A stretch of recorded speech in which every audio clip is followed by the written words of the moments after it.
नमस्कार। आप सभी का स्वागत है हमारे YouTube चैनल एक कहानी पर। दोस्तों, आज की कहानी है बहू तुम अपने मायके से सारा खर्चा लेकर आओगी। निशा तैयार होकर अभी स्कूल रवाना हो ही रही थी कि इतने में मनीष की आवाज़ आई। निशा जल्दी इधर आओ, देखो मम्मी की तबीयत खराब हो गई है। निशा कमरे में गई तो देखा मम्मी जी अपने सिर पर पट्टी बांधे बैठी हुई थी। वो फटाफट रसोई में गई, चाय बनाकर ले आई और चाय बिस्किट देकर उन्हें दवाई दे दी। उसके बाद निशा अपना बैग उठाकर स्कूल जाने लगी तो मनीष ने रोका। अरे तुम कहाँ जा रही हो? यहाँ मम्मी की तबीयत खराब है, तुम्हें तो घर पर होना चाहिए। अगर उन्हें किसी चीज़ की ज़रूरत पड़ी तो आज तुम छुट्टी कर लो। निशा ने वही दरवाजे पर रुक कर कहा, मनीष जी, मम्मी जी को सिर्फ सिर दर्द हो रहा है और मैंने उन्हें दवाई दे दी है। वैसे भी आज शनिवार है, आपकी और शुभी की छुट्टी है। घर पर आप दोनों ही हो तो मुझे रुकने की क्या ज़रूरत है? अरे कैसी बहू हो तुम? यहाँ सास की तबीयत खराब है और तुम्हें स्कूल जाने की पड़ी है। पता नहीं जब से मायके से आई हो ऐसा क्या नौकरी करने का भूत सवार हुआ है तुम पर।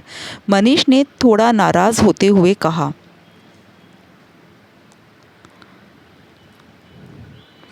अरे बेटा रहने दो, तुम लोग शांति रखो। खुद की बेटी होती तो दर्द होता ना। बहू से क्या उम्मीद करूं?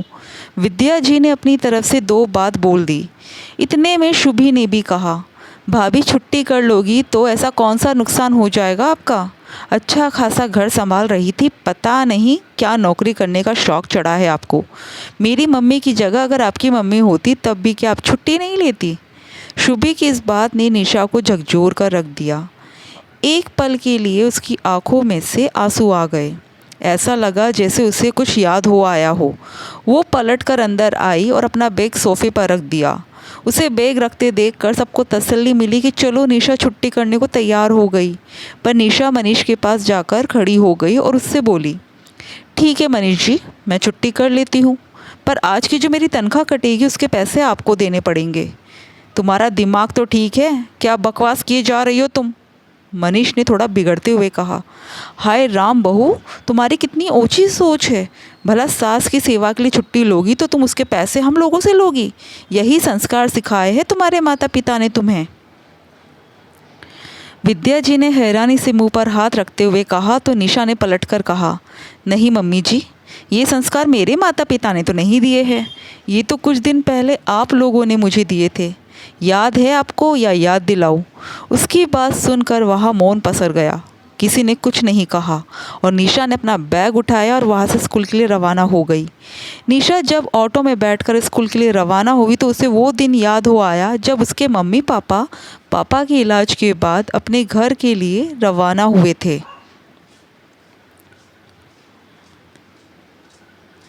उस दिन निशा अपने कमरे में कपड़ों पर तह लगा ही रही थी कि इतने में बाहर से उसकी सास विद्या जी की आवाज़ आई।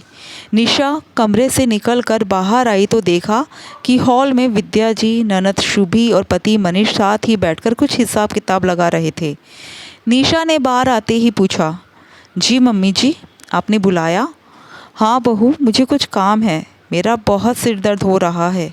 तो सबसे पहले तुम चाय बनाकर ले आओ, फिर यही बैठो हमारे पास, तब बताती हूँ।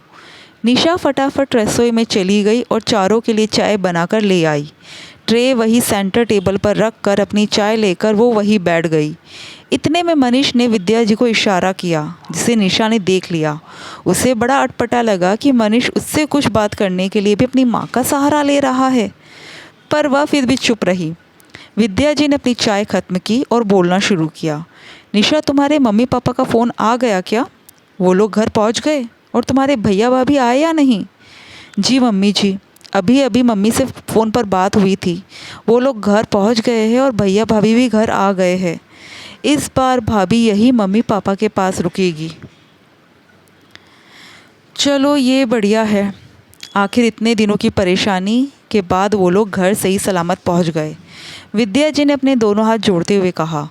फिर थोड़ी देर मौन रहने के बाद विद्या जी ने कहा, देख बहू, मुझे बात घुमा फिरा कर नहीं कहना आता, इसलिए सीधे सीधे बात कर रही हूँ।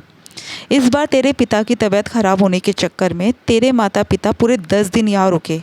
माना कि हॉस्पिटल का खर्चा तुम्हारे माता पिता ने ही चुकाया, लेकिन उसके अलावा कितने सारे खर्चे हो गए। मनीष को भी 2 दिन की अपनी ऑफिस की छुट्टी करनी पड़ी, तो 2 दिन की तनख्वाह उसकी वैसे ही कट गई। ऊपर से खाने पीने का खर्चा, दवाइयों का खर्चा, तुम्हारी मम्मी को बार बार हॉस्पिटल लाने ले जाने का किराया भाड़ा मिला करके कितना खर्चा हो गया, उसकी भरपाई कौन करेगा? निशा ने हैरानी से मनीष की तरफ देखा, पर मनीष चुप था। आखिर हिसाब किताब तो वही लगा रहा था ना। इतने में शुभी ने कहा, भाभी हमें तो लगा था कि तुम्हारे माता पिता जाते समय इन सब खर्चों की भरपाई कर जाएंगे, पर वो तो सीधा मुंह उठाकर चलते बने। ये भी नहीं सोचा कि बेटी के ससुराल वालों से उन्होंने कितना खर्चा करवा दिया। उसकी बात सुनकर निशा को गुस्सा तो बहुत आया कि ननद छोटी होकर उससे कैसे बात कर रही है। पर निशा के बोलने से पहले ही विद्या जी ने कहा, भाई मेरा तो एक ही कमाने वाला बेटा है, कुछ तो उसके बारे में भी सोचते। वो कब तक उनके खर्चे चुकाता रहेगा? घर है, कोई सराय थोड़ी ना है जिसे समाज वाले चला रहे हो और जब आप खा पी करके चलते बनो। निशा अभी भी हैरान परेशान सी देख रही थी कि तभी विद्या जी ने वो कागज़ मनीष से ले लिया जिस पर वो हिसाब किताब लिख रहा था, और उसे लेकर निशा के हाथ में दे दिया। बहू, अब 2 दिन बाद तुम मायके अपने भाई से मिलने तो जा ही रही हो, साथ में ये पर्ची भी ले जाना और सारा खर्चा लेकर ही आना।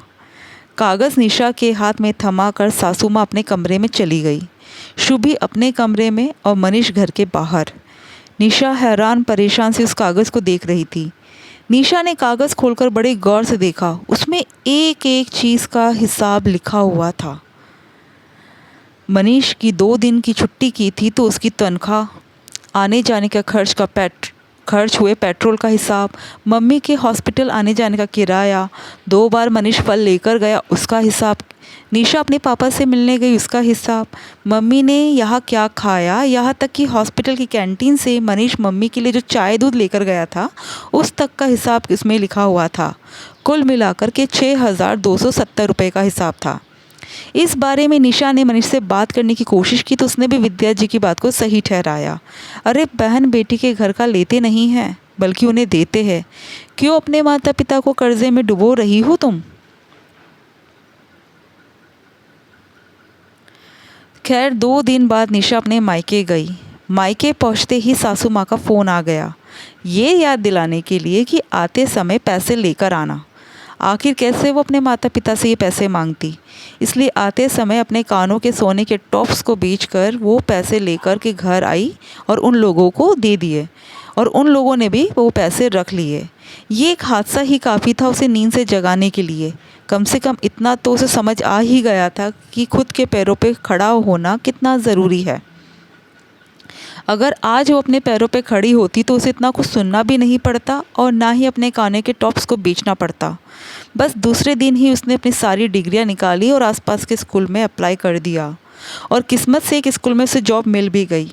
हाँ, तनख्वाह सिर्फ 15,000 रुपये थी, पर अपने स्वाभिमान को बचाने के लिए बहुत थी।